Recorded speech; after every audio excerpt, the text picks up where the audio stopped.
फिर से हमारे YouTube चैनल पर आज बात करेंगे 69,000 शिक्षक भर्ती के बड़े मुद्दे पर। जैसा कि आप सभी को पता है, कल 69,000 शिक्षक भर्ती के मामले को लेकर लखनऊ में एक बड़ी बैठक का आयोजन किया गया था, जिसमें कि उत्तर प्रदेश के सभी जिलों से हजारों की संख्या में अभ्यर्थी कल लखनऊ पहुंचे हुए थे। तस्वीरों के माध्यम से देख सकते हैं कि किस प्रकार से अभ्यर्थी अपनी नौकरी के लिए कल लखनऊ की सड़कों पर पहुंचे हुए थे और उस बड़े बैठक का हिस्सा भी बने हुए थे। आप सभी को बता दें, सुप्रीम कोर्ट में ये मामला काफ़ी वर्षों से चल रहा है और वर्षों से चलते हुए मामले पर याची लाभ मांग को लेकर कल बड़ी बैठक हुई थी। आप सभी को बता दें तस्वीरों के माध्यम से कि लगभग 4 दिन पहले समाचार पत्रों के माध्यम से जानकारी दी गई थी कि लखनऊ में 69,000 शिक्षक भर्ती के मामले में 2020 से जो लड़ाई लड़ी जा रही है, अभ्यर्थियों को बैठक 1 मार्च को लखनऊ में होने जा रही है और इससे प्रदेश भर के सभी अभ्यर्थी इस बैठक में हिस्सा लेंगे। आप सभी को बता दें, सुप्रीम कोर्ट में चल रही सुनवाई को लेकर अगली रणनीति तय की गई है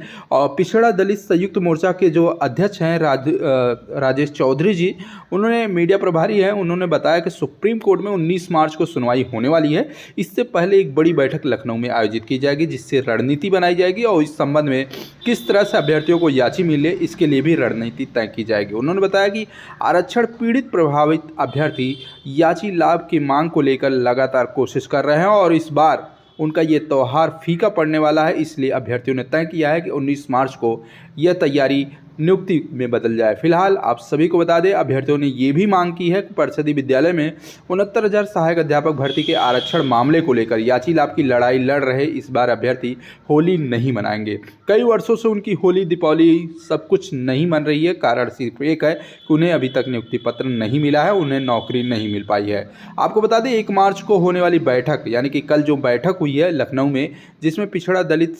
संयुक्त मोर्चा के प्रभारी राजेश चौधरी ने इस संबंध में सभी प्रदेश के 75 जिले के अभ्यर्थियों को आह्वान किया था, जिस पर कल संख्या में अभ्यर्थी मौजूद थे। फिलहाल आप सभी को बता दें, कल की तस्वीर आप देख सकते हैं कि किस प्रकार से अभ्यर्थी अपनी नौकरी के लिए गंभीर हुए थे और कल लखनऊ की सड़कों पर पहुंचे हुए थे, जहां देर शाम तक बैठक का हिस्सा बने। उसके बाद सभी लोग अपने अपने घरों को आ गए, जहां पर प्रशासन के द्वारा काफ़ी ज़्यादा सहयोग भी किया गया। आप तस्वीरों के माध्यम से देख सकते हैं कि किस प्रकार से आरक्षण पीड़ित वो लड़ाई लड़ने वाले वो सभी टीमों के नेतृत्वकर्ता, साथ ही साथ आरक्षण पीड़ित के वो अभ्यर्थी जो लगभग 27 से 21 की मांग के साथ याची बने हुए हैं और आने वाले दिनों में याची लाभ मिले, उन्हें नौकरी मिले, इस संबंध में कल बड़ी संख्या में लखनऊ का हिस्सा बने हुए थे। आप तस्वीरों के माध्यम से देख सकते हैं अभ्यर्थियों ने किस प्रकार की मांग की। जैसा कि 69,000 शिक्षक भर्ती के आरक्षण पीड़ित रविवार यानी कि कल के डेट में जनेश्वर मिश्र पार्क में,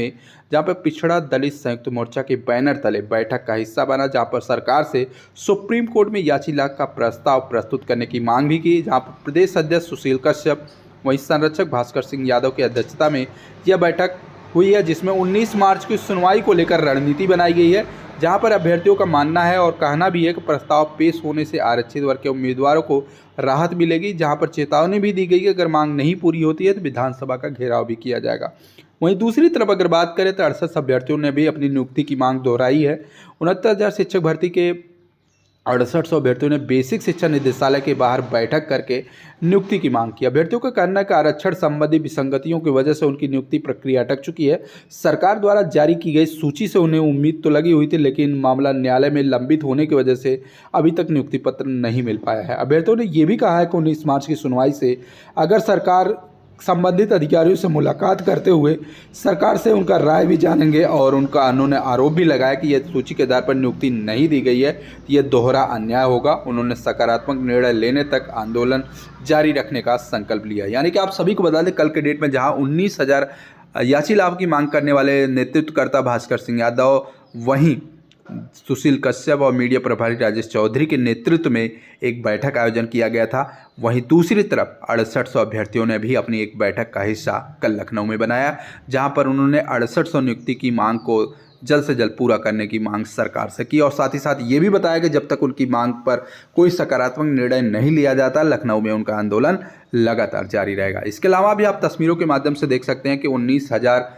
के अभ्यर्थी जो आरक्षण पीड़ित अभ्यर्थी लगातार याची लाभ की मांग कर रहे हैं, उन्होंने बैठक करके सुप्रीम कोर्ट में पक्ष रखने की मांग की और 75 जिले के अभ्यर्थी पहुंचे हुए थे और 19 मार्च की सुनवाई पर फोकस भी लगी हुई है और अभ्यर्थियों ने ये मांग की है कि 19 मार्च के बाद अगर उनकी मांग 19 मार्च को सरकार कोर्ट में नहीं लगती है तो उसके बाद विधानसभा का घेराव भी कर सकते हैं। तस्वीरों के माध्यम से देख सकते हैं कि किस प्रकार से अभ्यर्थी काफ़ी ज़्यादा प्रयासरत है इस मामले को लेकर, क्योंकि 2020 से ये मामला सुप्रीम कोर्ट में लंबित चल रहा है और सरकार इस मामले पर भागने के अलावा कोई काम नहीं कर रही है। लगभग सिंगल बेंच, डबल बेंच और अब सुप्रीम कोर्ट में ये मामला चल रहा है और यह मामला 19 मार्च को समाप्त हो, इसलिए अभ्यर्थियों ने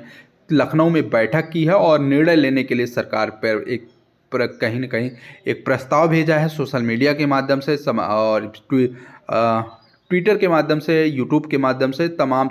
सोशल साइट के माध्यम से सरकार तक ये संदेश भेजने की कोशिश की है। सरकार इस संबंध में उचित निर्णय लेकर अभ्यर्थियों की पीड़ा को समाप्त करे। वहीं आप देख सकते हैं तस्वीरों के माध्यम से ये आरक्षण पीड़ित के वो अभ्यर्थी हैं जो 6800 चयन सूची में शामिल हैं और इन्होंने भी सरकार से 6800 चयन सूची को फिर से बहाल करने की मांग की और साथ ही साथ 19 मार्च को प्रपोजल देकर 6800 की नियुक्ति करने की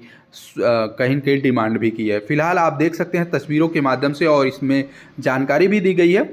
कि 69,000 शिक्षक भर्ती के 68 अभ्यर्थियों की सूची में शामिल अभ्यर्थियों ने राष्ट्रीय शिक्षा अनुसंधान और प्रशिक्षण परिषद यानी कि यूपी या CRT के सामने मैदान में बैठकर अपनी मांग की रणनीति तय की, जहां पर बैठक में सभी अभ्यर्थियों ने एकजुट होकर अपनी नियुक्ति की मांग की है और साथ ही साथ मजबूती से निर्णय लेने के लिए सरकार पर एक दबाव भी बनाया है, जहां पर अभ्यर्थियों ने निर्णय लिया कि 19 मार्च को होने वाली सुनवाई से पहले वो विभाग के अधिकारियों और संबंधित मंत्रियों से मुलाकात भी करेंगे। उनका ये भी कहना है कि 68 अभ्यर्थी की सूची से जुड़े मुद्दे को प्राथमिकता पर रखते हुए सुप्रीम कोर्ट में रखा जाए ताकि उन्हें न्याय मिल सके। अभ्यर्थियों का ये भी मानना है कि लंबे समय से वो न्याय की प्रतीक्षा कर रहे हैं और अब देरी उनके साथ कहीं कहीं अन्याय भी होगा। बैठक में बात रखते हुए देवरिया के जो निवासी हैं धनंजय गुप्ता ने बताया कि वर्ष 2020 से 69,000 शिक्षक भर्ती के तहत उनकी नियुक्ति हो जानी चाहिए थी, लेकिन आरक्षण संबंधी विसंगतियों की वजह से यह प्रक्रिया पूरी नहीं हो पाई है और उन्होंने ये भी बताया कि सरकार ने विस्तृत जांच के बाद 6800 की चयन सूची जारी की थी, जिससे अभ्यर्थियों को काफ़ी ज़्यादा उम्मीद भी हुई थी अब नियुक्ति का मार्ग प्रशस्त होगा, लेकिन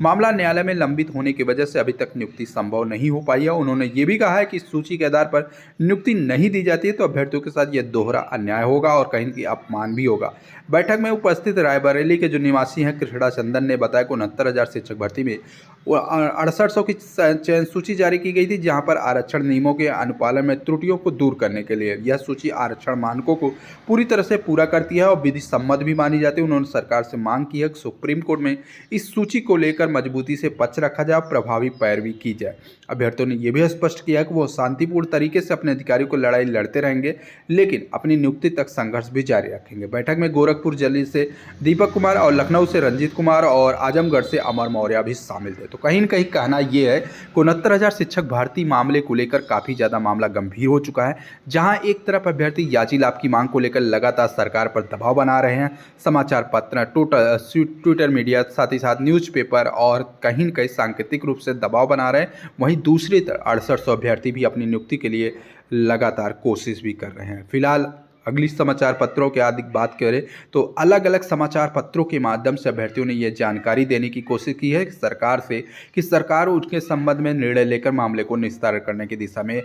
कार्य करे। फिलहाल देखना यह है कि सरकार के द्वारा 19 मार्च की सुनवाई में क्या कुछ पक्ष रखा जाता है। फिलहाल अभ्यर्थियों की यही मांग है कि जल्द से जल्द मामला निस्तारित हो और सरकार इस मामले पर कोई भी निर्णय लेने के लिए प्रतिबद्ध हो। फिलहाल आप सभी साथियों को बता दें कि यह मामला 19 मार्च को निस्तारित हो सकता है। अभ्यर्थियों का ये मानना है कि इस मामले पर अगर निस्तारण चाहिए तो जितने भी पक्ष single bench, double bench, supreme court में याची बने हुए हैं 2026 4 फरवरी तक, ऐसे समस्त अभ्यर्थियों को न्याय के रूप में याची लाभ देकर मामले को निस्तारण किया जाए, चाहे वो 6800 के अभ्यर्थी हों, चाहे 27-21 की मांग करने वाले अभ्यर्थी हो या 19,000 अभ्यर्थियों की मांग करने वाले अभ्यर्थी हों। तमाम अभ्यर्थियों की यही मांग है कि अगर सरकार इस मामले का निस्तारण करना चाहती है तो अंतिम पायदान तक जितने भी अभ्यर्थी याची बने हुए हैं सभी अभ्यर्थियों को याची लाभ देकर इस मामले का निस्तारण करें। फिलहाल 19 मार्च पर सबकी निगाहें लगी हुई है, जहां एक तरफ 68 अभ्यर्थी पर नियुक्ति की मांग कर रहे हैं तो वहीं दूसरी तरफ 27-21 की मांग करने वाले 19,000 आरक्षण घोटाले के पीड़ित अभ्यर्थी भी नियुक्ति की मांग कर रहे हैं। वहीं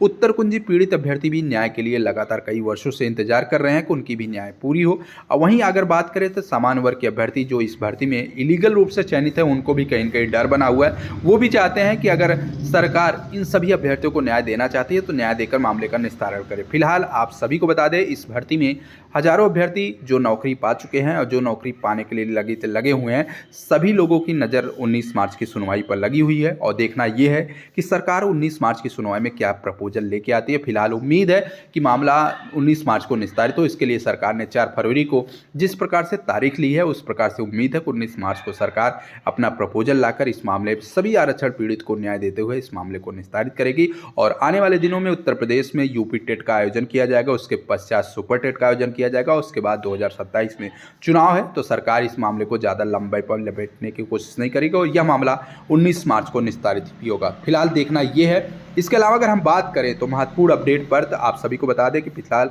9 मार्च से लखनऊ में एक बड़े आंदोलन का डेट रखा गया, जहां पर 6800 अभ्यर्थी सरकार पर एक सांकेतिक रूप से दबाव बनाएंगे और धरना प्रदर्शन कर सरकार तक ये बात पहुंचाने की कोशिश करेंगे कि सरकार ने 6800 की चयन सूची जारी की है, तो 6800 की चयन सूची को प्राथमिकता के तौर पर सुप्रीम कोर्ट में पक्ष रखते हुए मामले को निस्तारित करें। उसके बाद जितने भी आरक्षण पीड़ित अभ्यर्थी single bench, double bench, supreme court में याची बने हुए हैं, उन सभी अभ्यर्थियों को न्याय देने की दिशा में कार्य करें। फिलहाल देखना यह है कि 9 मार्च से लेकर 19 मार्च तक की आंदोलन में कितने अभ्यर्थी लखनऊ की धरती पर पहुंचेंगे। फिलहाल आरक्षण पीड़ित के अभ्यर्थी जो याची लाभ की मांग कर रहे हैं, वो एक दिन की धरना के लिए, एक दिन की बैठक के लिए अपना सब कुछ छोड़कर लखनऊ आ सकते हैं। तो 6800 के वो अभ्यर्थी जो नौकरी के लिए लगातार संघर्ष कर रहे हैं, वो लखनऊ आ सकते हैं नहीं। ये चीज़ें 9 मार्च के बाद आप सभी को देखने को मिलेगी। फिलहाल सरकार की क्या मंशा है और कोर्ट की क्या मंशा है, ये समस्त चीज़ें 19 मार्च को कोर्ट की सुनवाई में देखने को मिलेगी। बाकी जनरल वर्ग के अभ्यर्थी इस